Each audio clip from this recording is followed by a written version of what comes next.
Hello, I'm Hylland Eriksen of the Overheating Group, currently on fieldwork in Gladstone, where I'm looking into local responses to, you might say, and reactions to accelerated change, in particular changes to do with industrial development, of which there is a lot in Gladstone, which in the space of a generation has grown from being a dusty, forgotten country town and minor port in the 1960s to becoming a major industrial hub and one of the world's largest coal ports.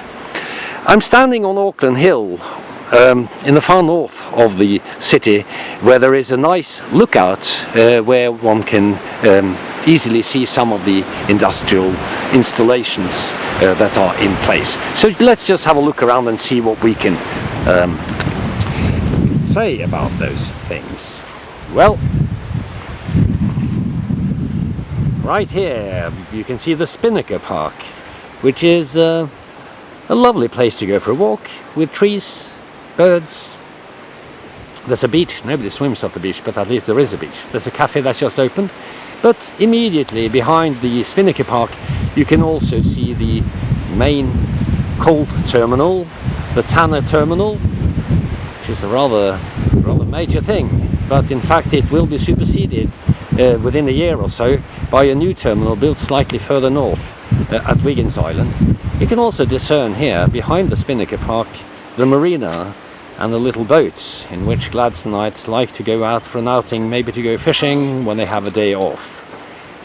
Not that many people seem to be out on the sea today though, although it's a Saturday. They work hard in this city. Now, Auckland Point. This is Auckland Wharf. Never was a coal port, but it's the oldest port, or the oldest wharf in the city, has been operating since the 19th century, which by Australian standards means that it's really old, because nothing is really old in Australia, except Aboriginal culture.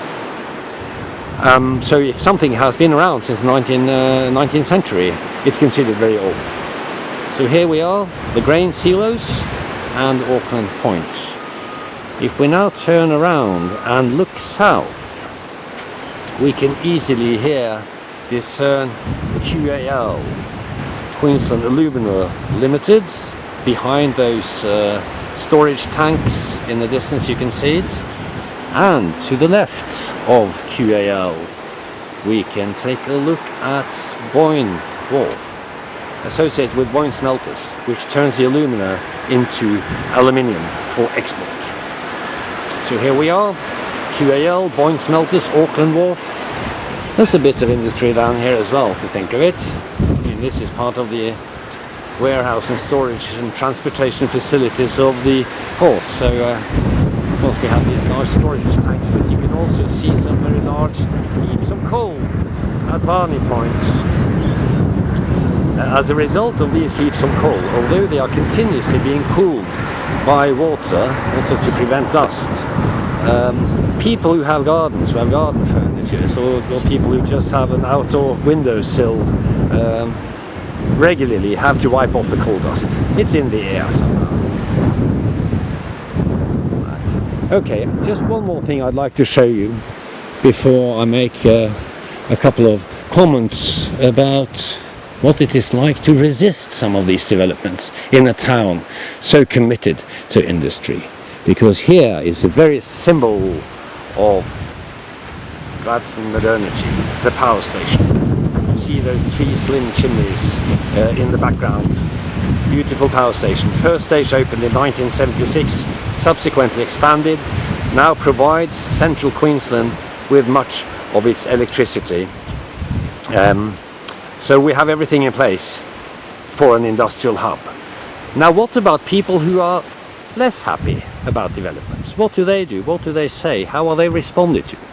Well, I think it is fair to say that many of the people who worry, they worry about the environment, they worry about their way of life,